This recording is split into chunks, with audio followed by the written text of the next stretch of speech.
วันนี้เฮาเนาะบ้านสุดท้ายหลังจากที่เฮามาจากตำบลหนองสูงใต้แล้วก็ตำบลผู้วงเฮาตอนนี้เฮาอยู่โนนน้ำค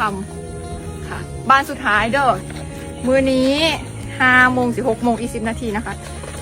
ย่างไปทั้งมืดอุ้ยน่าสิค้ำที่สุดแล้วเดี๋ยวค่ะเด้อ11 กิโล10,000อุ้ยเลขสวยค่ะ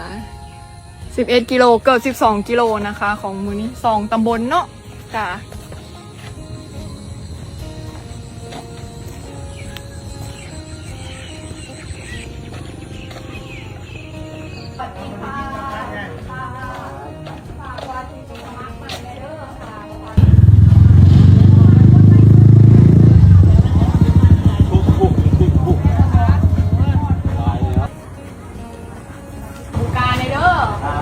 สวัสดีครับผมไม่ได้